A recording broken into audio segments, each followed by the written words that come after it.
I occupy because I believe humanity is at a point now where we are ready to take control of our own affairs. In the past, we have lent our power and our say and our vote to somebody, and greed has always sort of taken control of that people act in their own interests, and the whole saying the power corrupts is very true. So I believe we should be taking the power away from such a select amount of people and giving it to the people and letting us actually have a say in choosing our future.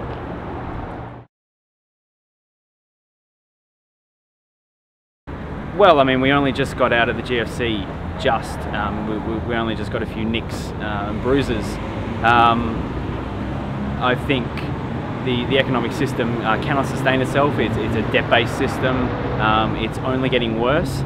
You're piling debt upon debt, and that's never a healthy thing.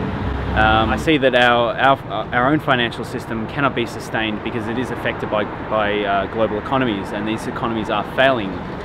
Europe itself is on the verge of a recession, and we will be very much affected by that, and people will lose homes and people will lose jobs. And to me, it doesn't actually feel right that economically we're doing well, and it's only on the back of all these other currencies being so weak, so it makes our dollar so much stronger. Also, that one of the major factors of us missing the GFC, also missing the fallout of the GFC, was through our mining industry, and basically all our mining industry is a very dirty industry, and it's all sort of feeding China. It's ripping a finite resource out of the earth and sort of polluting the atmosphere, and to me it just doesn't resonate very well with me. Well, I see the system is going to collapse on itself. It's a system designed for a different world, a world that doesn't either never did exist or doesn't exist now.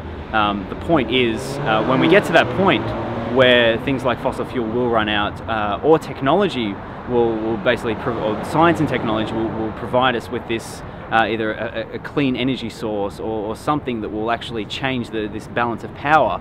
I think we need to be prepared for that, because to go into this without having a clear plan, it's just lacking complete foresight.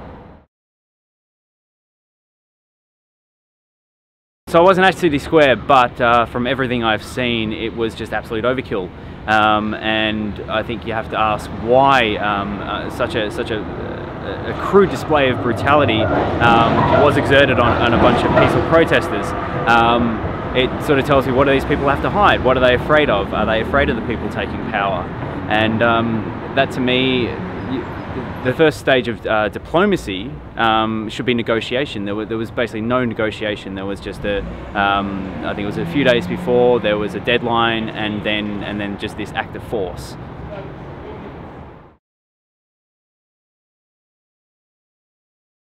I think historically the 1%, as we call them, maybe did have a reason maybe 500–600 years ago, but I think humanity's come a very long way since then, and maybe they're just scared that it's all going to sort of plunge into chaos. But I think the Occupy movement globally, and as well here in Melbourne, has showed that people are ready to take responsibility for the earth that we populate.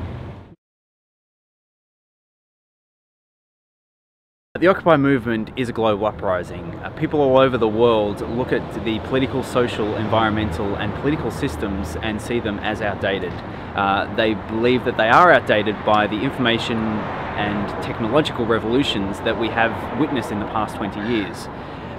It's time to actually act now, before it is too late. It's better to have a plan now and be ready and embrace the future instead of things happening and then trying to change it retroactively.